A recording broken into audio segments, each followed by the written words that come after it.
प्रिय छात्रों, स्वतंत्रता आंदोलन के इस क्लास में आपका स्वागत है। आज पुनः हम एक नए विषय के साथ क्लास का आरंभ कर रहे हैं और वो स्वतंत्रता संग्राम का एक ऐसा विषय है कि जो धर्म से जुड़ा हुआ है, लेकिन इसमें जो सुधार हुआ उस सुधार ने स्वतंत्रता आंदोलन में महत्वपूर्ण भूमिका निभाई और वो धर्म है सिख और विषय है सिखों के गुरुद्वारों में सुधार आंदोलन।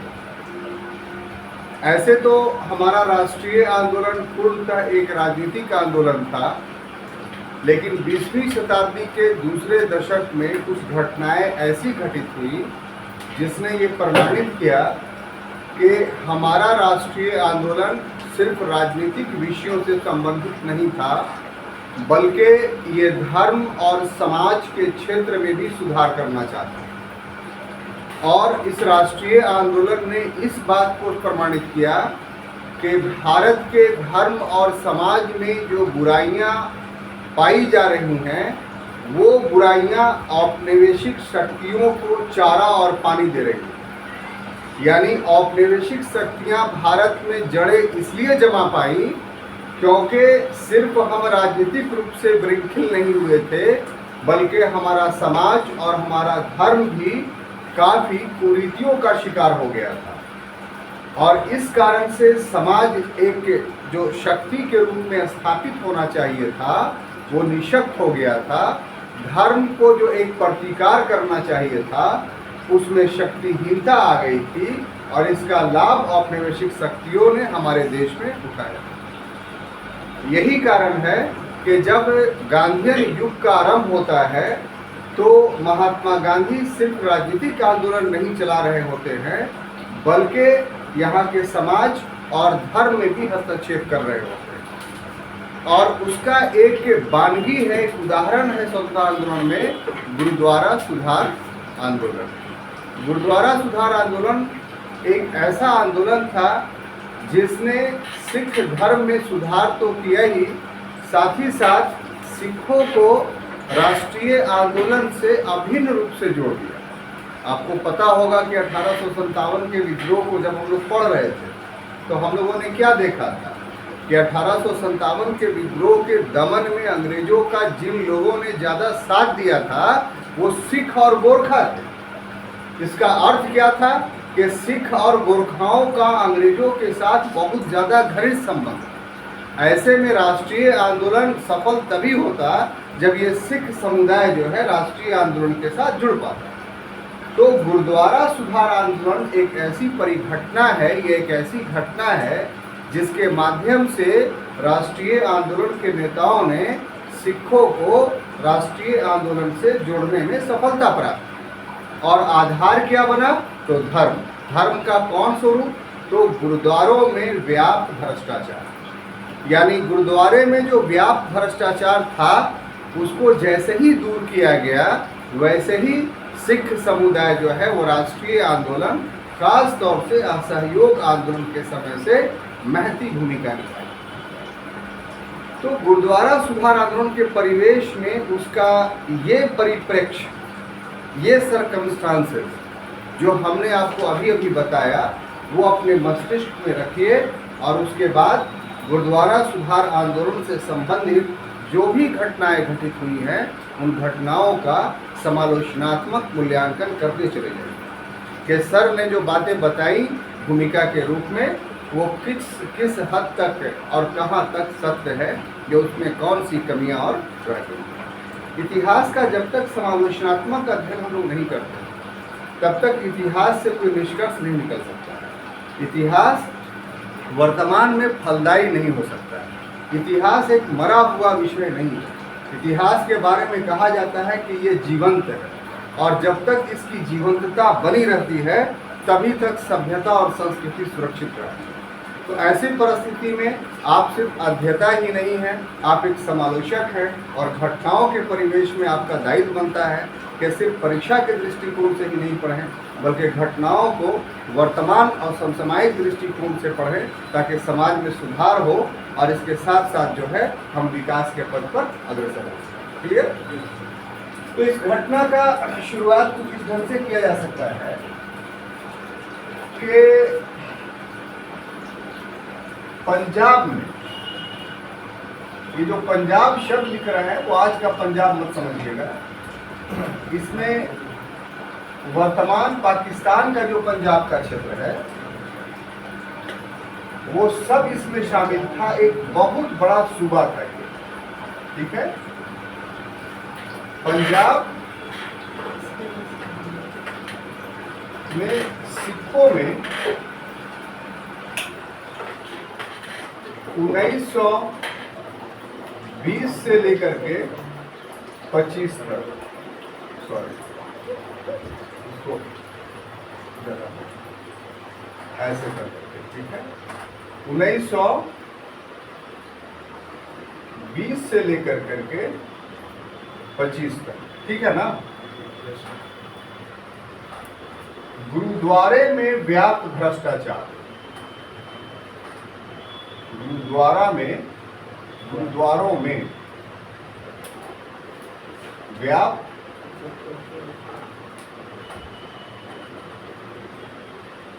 भ्रष्टाचार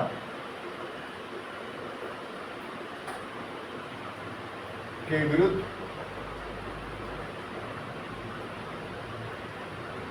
आंदोलन चलाया, ठीक है।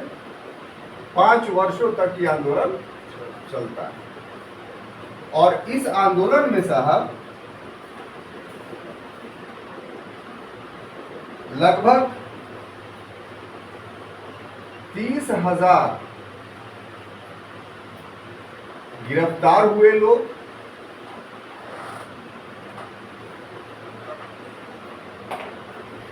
2,000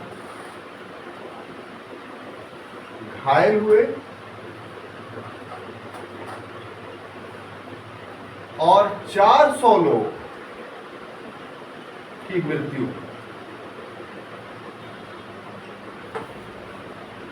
आप जनमानस पर पड़ने वाले प्रभाव के दृष्टिकोण से इस आंदोलन की व्यापकता या भयंकरता को समझ सकते हैं, महसूस कर सकते हैं।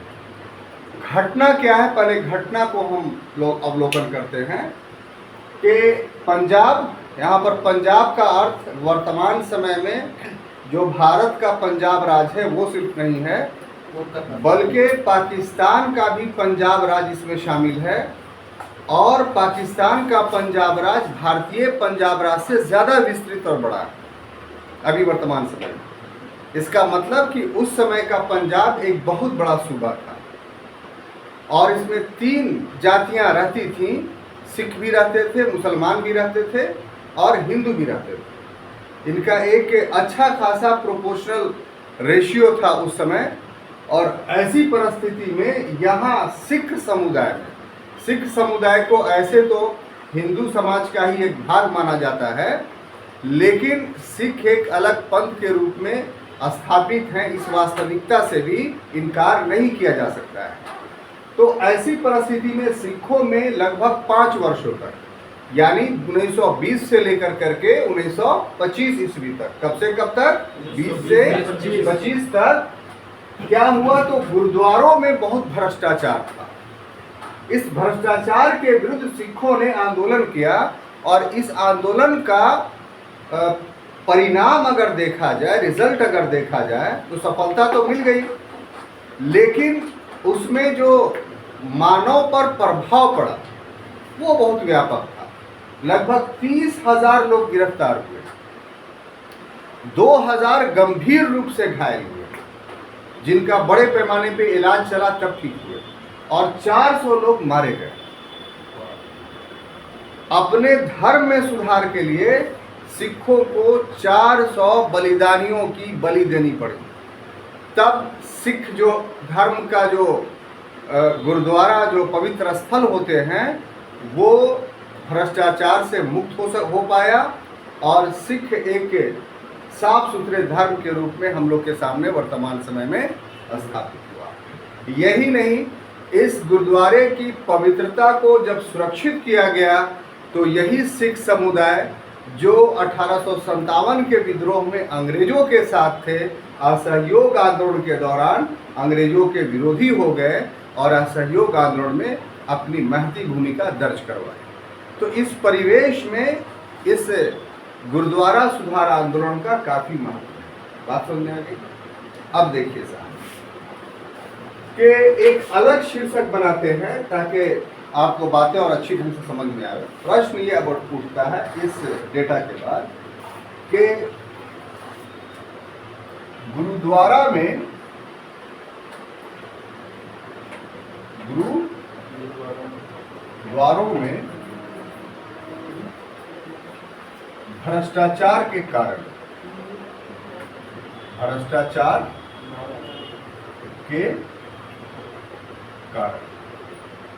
आखिर साहब गुरुद्वारा भ्रष्टाचार के केंद्र क्यों बन गए थे? एक बहुत बड़ा प्रश्न है।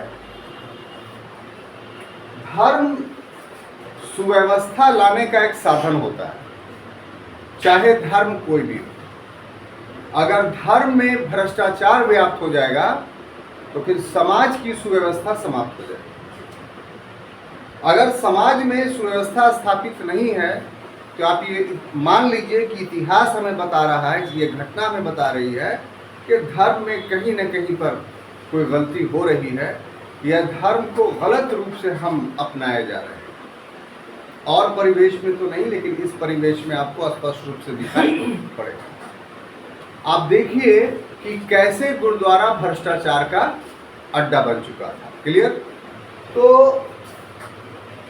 18वीं और 19वीं सदी में, ठीक है, 18वीं और 19वीं सदी में गुरुद्वारों को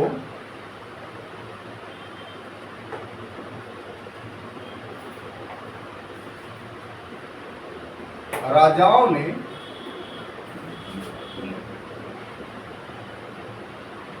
द्वारा करमुक्त भूमि प्रदान की गई थी। करमुक्त भूमि प्रदान किया गया था, ठीक है ना, प्रदान किया गया।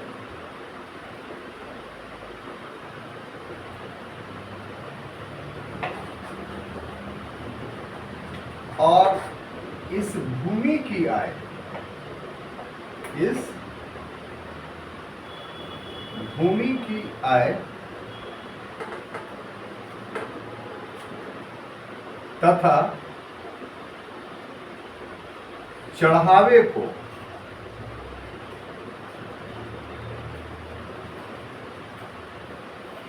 उदासी संप्रदाय के सिख,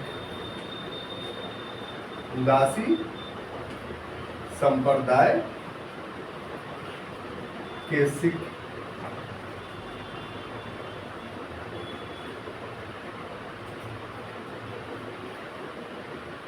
व्यक्तिगत उपभोग कर रहे थे,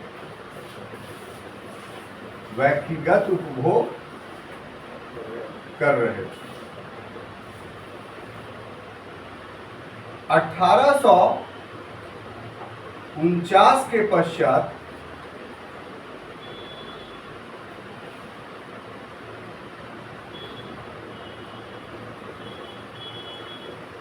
अंग्रेजों द्वारा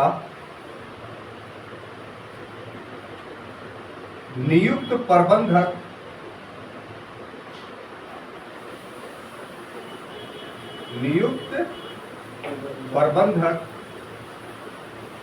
भी इसमें शामिल हो गए। हाँ, शामिल हो गए, ठीक है। अब आगे की घटना यह है कि अंग्रेजों ने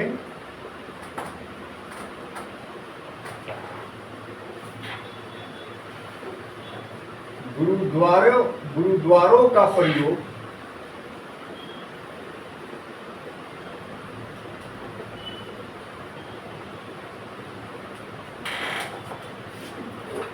सिखों को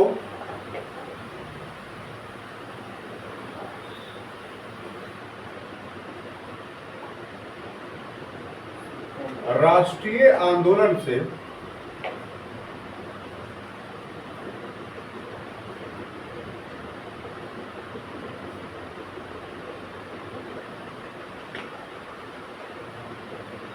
विमुख रखने के लिए किया। विमुख का मतलब अलग, रखने हेतु प्रयोग किया। तो सिख या गुरुद्वारा सुधार आंदोलन का ये जो काले रंग से हमने लिखा है, ये कारण है।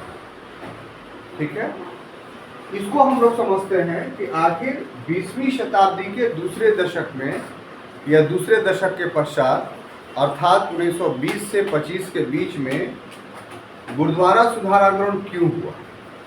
ठीक है, तो उसकी ये काउज थे, जो काउज हम यहाँ पर लिखे आपको और जिसके एलोब्रेशंस कर रहे हैं। देखिए मामला क्या है, मामला ये है कि आप अच्छी तरीके से जानते हैं कि सिख पंथ जो है एक आधुनिक पंथ है, भक्ति आंदोलन से निकला एक धार्मिक विश्वास है। इसके संस्थापक गुरु नानक थे, जो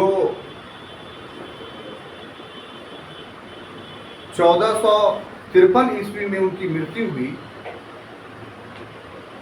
और उसके बाद सिख गुरुओं का काल शुरू होता है, जिनकी संख्या जो है 10 है। और अंतिम जो सिख गुरु थे वो गुरु गोविंद सिंह थे और उनकी मृत्यु 1707 ईस्वी में होती है। यानी ये धर्म जो उदित हुआ एक पंथ के रूप, वो 1553 ईस्वी से लेकर के 1707 ईस्वी।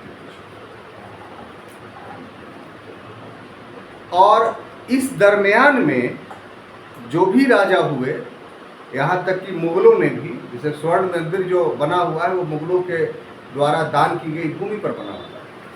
गुरु रामदास के समय में यह दान की गई थी और अमृतसर नगर को बसना प्रारंभ हो गया था, उसी में स्वर्ण मंदिर। तो इसी ढंग से जहाँ जहाँ गुरुद्वारे बने उन सभी जगहों पर तत्कालिक शासकों ने भूमि प्रदान की, क्योंकि ये सभी के सभी जो थे वो भक्ति आंदोलन से जुड़े हुए लोग थे, समाज में सुधार लाना चाहते थे। लेकिन छठे गुरु के बाद आप देखिएगा इनका मुगलों के साथ संघर्ष हो जाता है, एक धार्मिक शक्ति राजनीतिक शक्ति में परिवर्तित कर जाती है और फिर धर्म और राजनीति दोनों आपस में जुड़ जाता है। जब गुरु गोविंद सिंह का काल समाप्त होता है, उसके बाद सिखों के अंदर मिस्र व्यवस्था उभर करके सामने आती है। सिख संपूर्ण पंजाब में अफगानियों के आक्रमण से अपने आप को सुरक्षित रखने के लिए, खासतौर से अहमद शाह अब्दाली का जो आक्रमण हो रहा है, तो अपने आप को मिसलों में, मिसलों का मतलब कि ग्रुप ऑफ सिक्स, मिसलों में संगठित करने लगे और इस तरीके से सिखों के कुल 12 मिसल संगठित हो। कितना? 12। उसी में से एक सुकरचकिया मिसल था और इस सुकरचकिया मिसल के प्रधान महासिंह थे और महासिंह का ही पुत्र रंजीत सिंह थे, जिन्होंने अंतिम रूप से सिखों को संगठित किया, महाराजा रंजीत सिंह।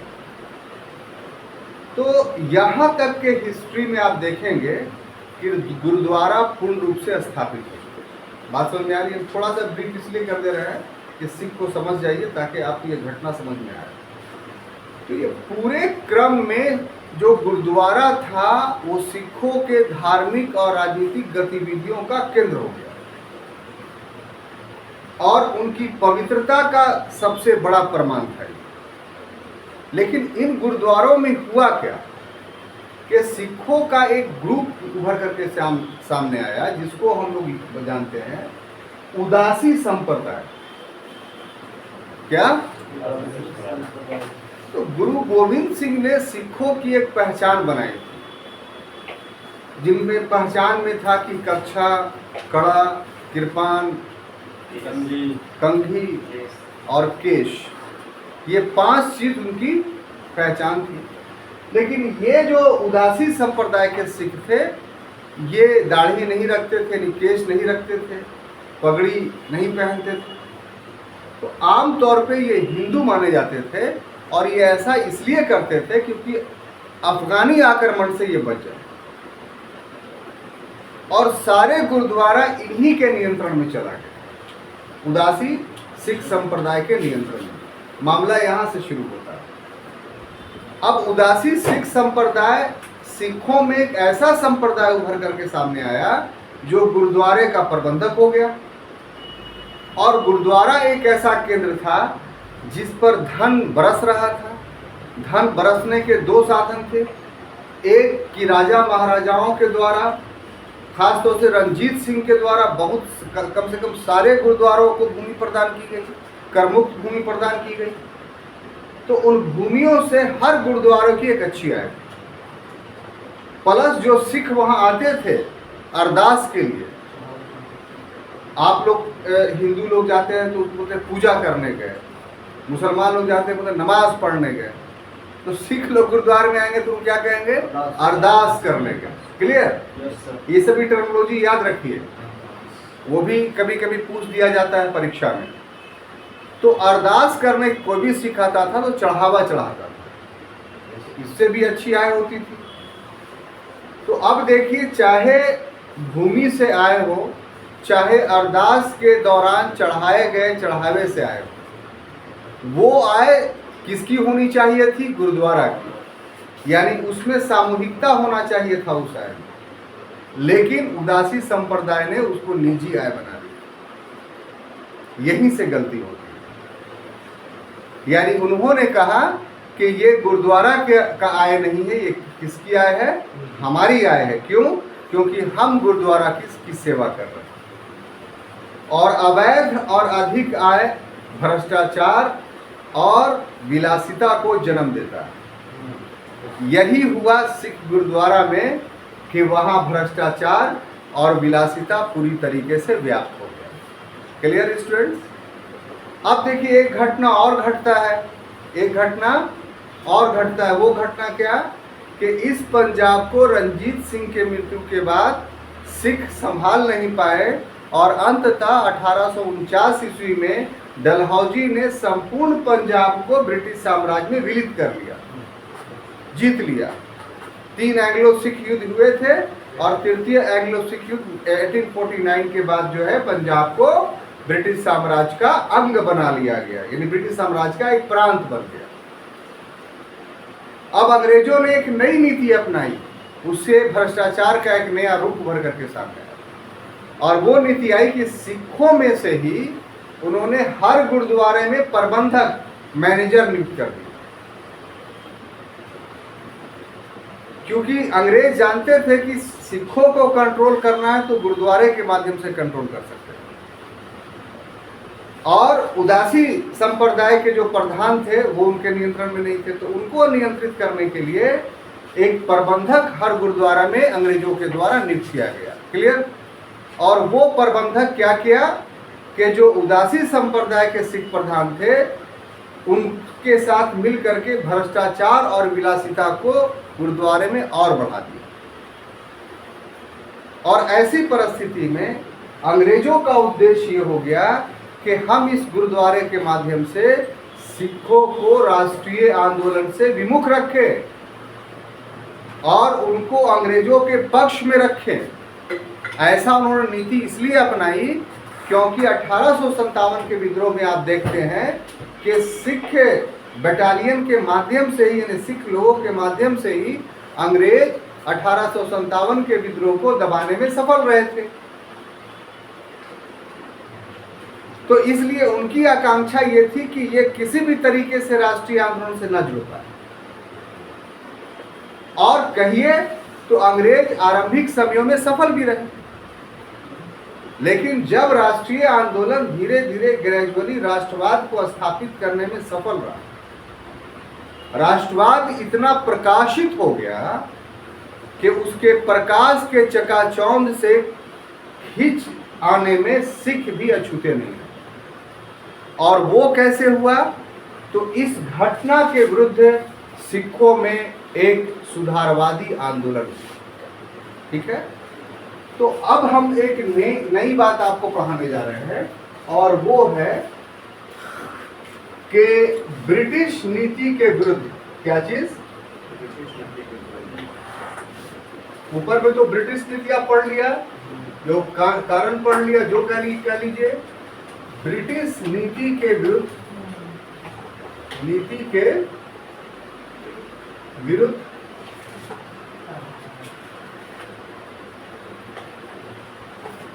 प्रतिक्रिया हुई। क्या हुई?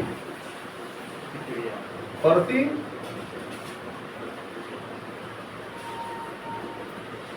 हुई। और क्या प्रतिक्रिया हुई साहब? तो प्रतिक्रिया ये हुई कि सिखों में, कह लीजिए कि सिखों में सुधारवादी आंदोलन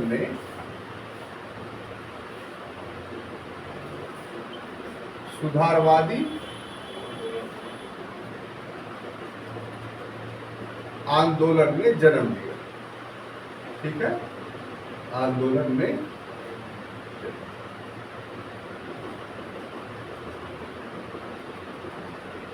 और ये जो जन्म लिया, तो इसका उद्देश्य था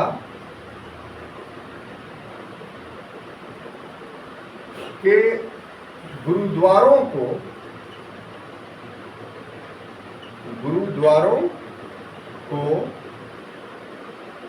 भ्रष्ट सिख महंतों से, भ्रष्ट सिख यहां मैंने उदासी सिख महंतों से मुक्त करना है ना, मुक्त करना। अब देखिए हुआ क्या कि इसके लिए 3 काम हुए। 1920 में सिख जत्थों की स्थापना हुई। क्या हुआ? सिख जत्था। दूसरा क्या हुआ कि नवंबर 1920 में, ये सब डेट याद रखिएगा, शिरोमणि, क्या चीज? शिरोमणि गुरुद्वारा प्रबंधन समिति का गठन हुआ। प्रबंधन समिति का गठन हुआ, और यहाँ नवंबर 1920 नाम होगा साहब, और यहाँ हो जाएगा दिसंबर 1920। कब? दिसंबर 1920। इसमें क्या हुआ साहब कि अकाली दल का गठन हुआ। अकाली दल का गठन हुआ। ये 3 चीज 20 में ही स्थापित हुई। ठीक है, हम एक बार लिख दे रहे हैं ताकि आपको चीजें याद हो। अब देखिए क्या हुआ, उसको जरा समझिए। देखिए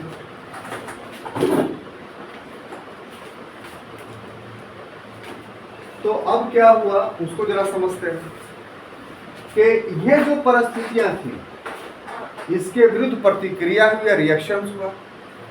सिख कोई निर्बल, असहाय या निर्धन समुदाय नहीं, सिख एक सबल, सक्षम समुदाय थी, सचेत समुदाय थी, और जो उनके धर्म में हो रहा था उससे वो बहुत दिनों तक अनजान या बेखबर नहीं रह सकते। ऐसे में सिखों को ये अनुभव हुआ कि हमारा पवित्र स्थल गुरुद्वारा हमारे ही लोगों के द्वारा भ्रष्टाचार का शिकार है, और जब तक हम इसे भ्रष्टाचार से मुक्त नहीं करेंगे तब तक सिर्फ धर्म का या सिख समुदाय का उन्नयन, रिवाइवल नहीं हो सकता, उसकी शक्ति में कमी आती जाए। बात समझिए। तो लेकिन इसमें व्यापक भ्रष्टाचार के लिए उत्तरदायी कौन है? तो प्रत्यक्ष रूप से हमारे ही लोग उत्तरदायी हैं और अप्रत्यक्ष रूप से अंग्रेज उत्तरदायी। तो ये जो गठजोड़ है, इस गठजोड़ को, इस नेक्सस को जब तक नहीं तोड़ा जाएगा तब तक हमारे समाज की भलाई नहीं हो सकती। ये एक विचारधारा 20वीं शताब्दी के दूसरे दशक के अंतिम समयों में उभर करके सामने आई। 20वीं शताब्दी के दूसरे दशक के अंतिम समय का मतलब हुआ 1920। अब बात समझ में आ गई? इतना लंबा चला बोलने का मतलब ये है कि आप जानिए भी पूरी तरीके से और उसका ऑब्जेक्टिवली भी डेट जान लीजिए। 20वीं शताब्दी के दूसरे दशक का अंतिम समय 1920, ठीक है। ऐसा किताब में लिखा मिलेगा। तो बोलने का उद्देश्य है कि आपको ऐसा पढ़ाया जाए कि ये सब सेंटेंस आए तो उस समय दिक्कत नहीं हो, ठीक है, इस समय क्या किया इन्होंने कि जब तक गुरुद्वारे में व्यापक भ्रष्टाचार समाप्त नहीं होगा तब तक इनका कल्याण नहीं होगा। तो इन्होंने सिखों को ऑर्गेनाइज करने की कोशिश की। क्या करने की कोशिश की? ऑर्गेनाइज। तो सबसे पहला जो हुआ वो कि सिखों का जत्था बनाया। जत्था क्या था? युवाओं का ग्रुप, जिसको सिख जत्था नाम दिया गया। 20-20 युवाओं का, 30-30 युवाओं का जगह जगह पर जत्था बना दिया गया और इनको ये आदेश दिया गया कि जब भी इस भ्रष्टाचार के खिलाफ आंदोलन हो, आपको आवाज दी जाए तो आप चले आए। मतलब व्यापक भ्रष्टाचार को समाप्त करने के लिए एक संगठनात्मक ढांचा बना और इसके माध्यम से गुरुद्वारे में व्यापक भ्रष्टाचार के लिए युवाओं को प्रचार प्रसार में लगा दिया कि आप अपने कम्युनिटी में जो व्यापक भ्रष्टाचार है उसको बताइए। जब तक बीमारी का पता नहीं चलेगा तब तक इलाज नहीं होगा। अभी तक अधिकांश सिख समुदाय के लोग इन महंतों को तो अपना पेशवा मान रहे थे, उनके कलंक से वो परिचित नहीं थे। तो पहली आवश्यकता क्या थी कि सिख समुदाय को इन उदासीन महंतों के भ्रष्टाचार के बारे में जानकारी देना। तो इनको पहला काम तो ये लगाएगा कि जन जागरण सिखों के अंदर फैलाए, फिर समय आने पर इनको बुलाया जाए तो आए। उसके बाद नवंबर 1920 ईस्वी में अमृतसर में 10,000 सिखों का एक सम्मेलन हुआ और इस सम्मेलन में शिरोमणि गुरुद्वारा प्रबंधन समिति का गठन किया गया और गठन करने का उद्देश्य क्या था कि अब संपूर्ण गुरुद्वारे का प्रबंध ये समिति करेगी, इसके द्वारा नियुक्त व्यक्ति करेगा। और अगले ही महीना में अकाली दल का गठन किया गया जिसका काम सिख जत्थों को नियंत्रित करना था। जो सिख जत्थे पहले बन चुके थे उसको कंट्रोल करना था, यह विनियमित करना था या वो ज़्यादा उग्र नहीं हो जाए, नियंत्रित रूप से आंदोलन करे, इसके लिए अकाली दल का गठन किया गया। ये सारे प्रक्रम चल रहे थे तो अंग्रेज भी बड़ी पैनी दृष्टि से इस घटनाओं का अध्ययन कर रहा था और अंग्रेजों ने ये पाया कि सिखों के धार्मिक मामले में हस्तक्षेप करना एक बड़े विद्रोह को दावत देना है। इसलिए अंग्रेजों ने भी सिखों के द्वारा अपने गुरुद्वारे में जो सुधार करने का प्रयास किया जा रहा था उसको सहमति मजबूरी में देना पड़ा। तो इस प्रकार से 1920 ईस्वी तक आते आते अधिकांश जो गुरुद्वारा था वो भ्रष्ट महंतों से मुक्त हो गया। क्लियर? एक प्रकार से चाहे कहिए कि इन सिख आंदोलनकारियों ने उस समय चल रहे असहयोग आंदोलन में जो गांधीवादी नीति थी, जो गांधीयन पॉलिसी थी, जिसको हम लोग सत्याग्रह के नाम से जानते हैं, तो वही पॉलिसी को गुरुद्वारा सुधार आंदोलन के सिखों ने भी अडॉप्ट कर लिया, अपना लिया। और वो तो एक जाना माना ब्रह्मास्त्र था सत्याग्रह, जिसका सफल प्रयोग गांधी जी वैश्विक स्तर पर करके भारत आए थे। भारत में भी उन्होंने छोटे रूप में 3 जगह इसको अपनाया था। तो सफलता तो इस आंदोलन के माध्यम से हमेशा सुनिश्चित रहता है। तो इसलिए तो इस परिवेश में हम बता रहे थे आपको कि अधिकांश सिख गुरुद्वारे तो मुक्त हो गए, लेकिन सभी नहीं हुए थे। हमने वर्ड इस्तेमाल किया है क्या? अधिकांश। इसका मतलब कुछ सिख गुरुद्वारा अभी भी भ्रष्टाचार का केंद्र था। कुछ जगहों पे अभी भी उदासी सिख प्रभावशाली थे। तो ऐसी परिस्थिति में 3 घटना ऐसा है जो रक्त रंजित है, मतलब जिसमें सिखों का खून बहा, और ये सिखों ने किसी का खून नहीं बहाया, क्योंकि सिख सत्याग्रह और अहिंसा की नीति का पालन करके आंदोलन कर रहे थे, बल्कि ब्रिटिशों के द्वारा सिखों का खून बहाया गया। इस क्रम में लगभग 400 सिख मारे गए। कितने? 400 सिख। तो उन 3 घटनाओं का हम विवरण देना चाहते हैं, आपको समझाना चाहते हैं, ताकि पूरी चीज अच्छे ढंग से समझ जाइए। ठीक है? तो उसमें है पहला जो वो ननकाना, क्या चीज? ननकाना हत्याकांड। ठीक है? दूसरा जो घटना होगा वो तोशाखाने की चाबी का मामला। तोशाखाने की चाबी का मामला। चाबी का मामला। ठीक है? और तीसरा जो घटना है वो गुरु का बाग आंदोलन। गुरु का बाग आंदोलन। ठीक है? गुरु का बाग आंदोलन। ये 3 घटनाएं ऐसी हैं, वही महत्वपूर्ण घटना है और उसी का अध्ययन हम लोग को करना है। अब देखिए, ये जो ननकाना साहब का मामला है, तो ननकाना साहब सिखों के लिए बहुत पवित्र स्थल है। अभी वर्तमान समय में पंजाब में है और ये गुरु नानक जी महाराज का जन्म स्थान, यही वो ननकाना साहब में पैदा हुए थे। तो सिखों के लिए पहले भी बहुत पवित्र स्थान था और आज भी बहुत पवित्र स्थान। तो ये वो गुरुद्वारा था जो अभी सिख महंतशिप से अलग नहीं हुआ था, यानी उदासी संप्रदाय के महंत ही यहाँ प्रभावशाली थे, और जो यहाँ महंत थे उनका नाम था राम नारायण दास। ननकाना गुरुद्वारे के जो महंत थे वो कौन थे? राम नारायण दास। ठीक है ना? दिक्कत तो नहीं कि लिखना पड़ेगा, ये 2-3 बार बोल दे रहे हैं। वीडियो देखिएगा तो अपना नोट कर लीजिएगा, लिखने का। राम नारायण दास। तो इन्होंने अरदास पर पाबंदी लगा दी और जो सत्याग्रही थे, यानी सिख सत्याग्रही, ये अरदास करना चाहते थे, तो घोषणा कर दी कि हम अरदास करेंगे। और इनके नेता थे करतार सिंह झब्बर। कौन नेता थे? करतार सिंह झब्बर। तो आपको ननकाना हत्याकांड में 2 नाम याद रखना है।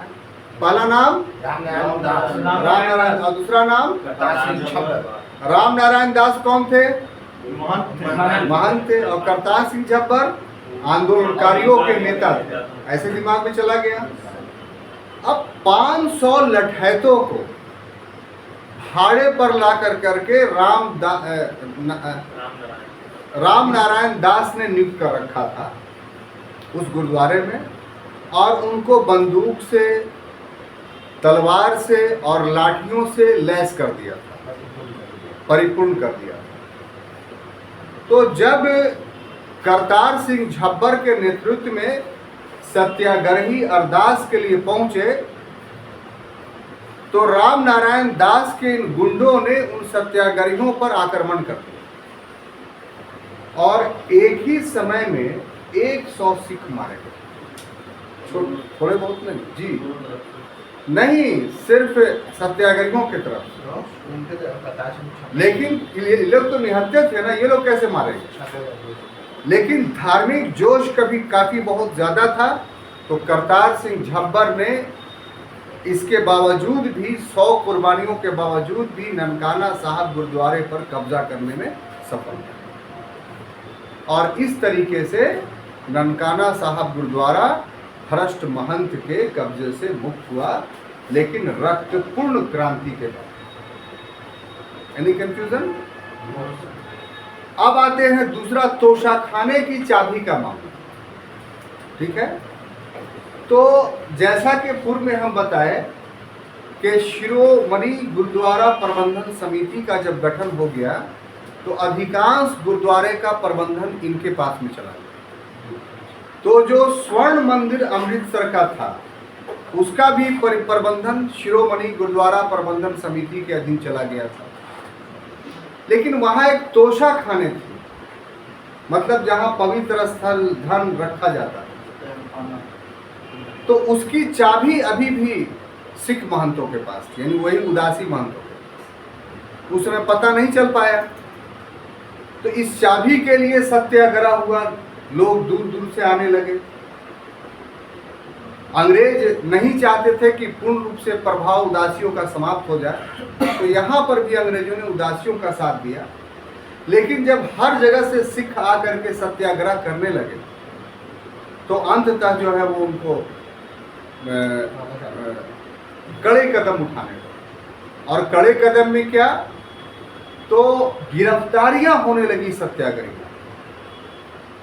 और गिरफ्तारियों में 2 नाम काफी महत्वपूर्ण है। गिरफ्तारी तो और भी हुई, एक खड़क सिंह और दूसरा तारा सिंह।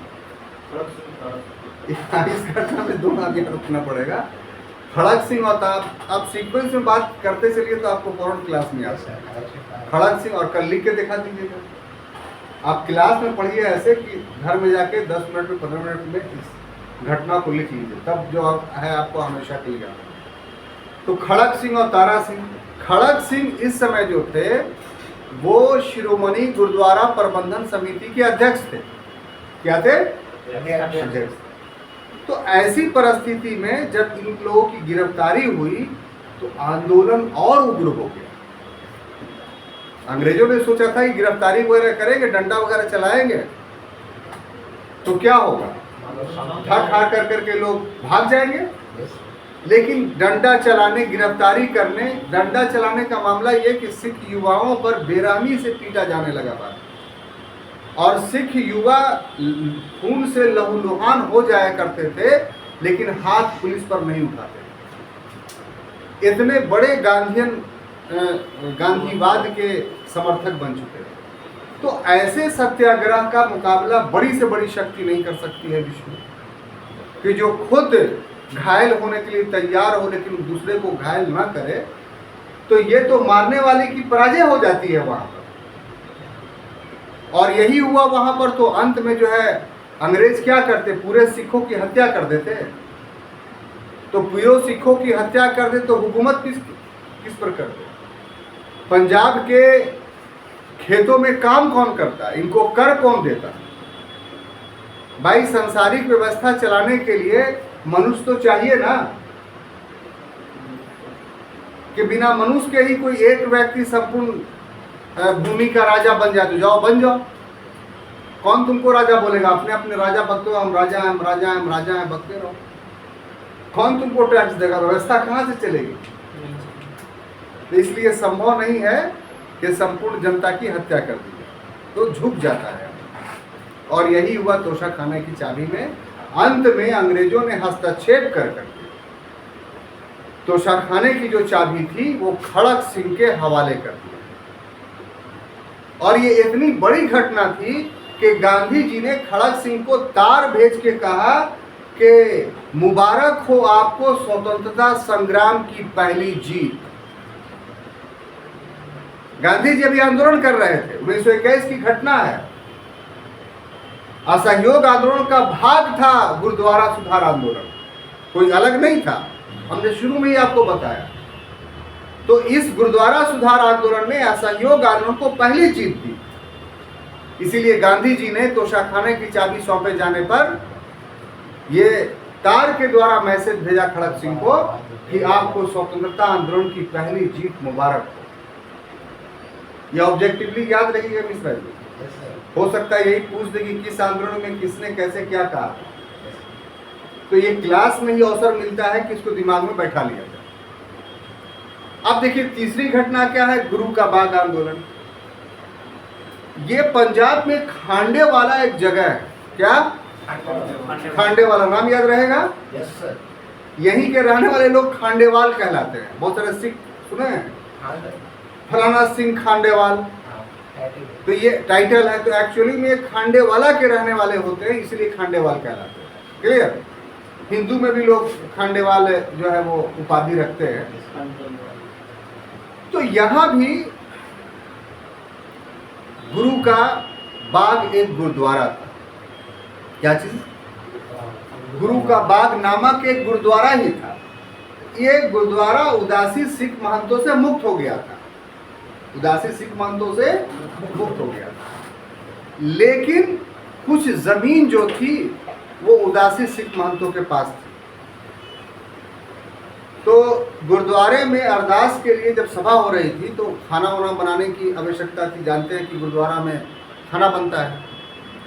तो एक सूखी पेड़ जो सूख चुका था उसकी लकड़ी उठा करके ले आया। अब उदासी संप्रदाय के सिखों को मौका मिल गया, उन्होंने जाके मुकदमा कर दिया थाने में। थानेदार पहले से प्रतीक्षारत था और खार खाए बैठे हुए था। अब इस समय असहयोग कानून भी वापस हो चुका था, गांधी जी जेल चले गए थे, तो अंग्रेजों का मनोबल भी बढ़ा हुआ था। तो इसलिए धनाधन जो है गिरफ्तारियां होने लगी और पुलिस का डंडाचार जो इसके विरोध में आए वो होने लगा। लेकिन इसके खिलाफ भी तीव्र आंदोलन हुआ और यहाँ भी अंग्रेजों को जो है वो झुकना पड़ा और जो ज़मीनें थी वो सिख गुरुद्वारे के हवाले किया गया। जो 5 लोगों को गिरफ्तार कर लिया गया था उसको छोड़ दिया। तो इस तरीके से गुरुद्वारा सुधार आंदोलन में ये 3 घटनाएं रक्त रंजित मानी जाती हैं।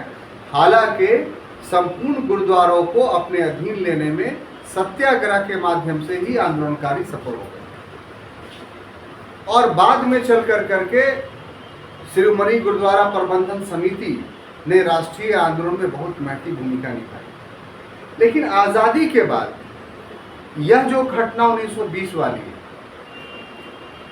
ये पुनः इसका दूसरा रूप उभर करके सामने आता है, वो भी आपको जानना चाहिए।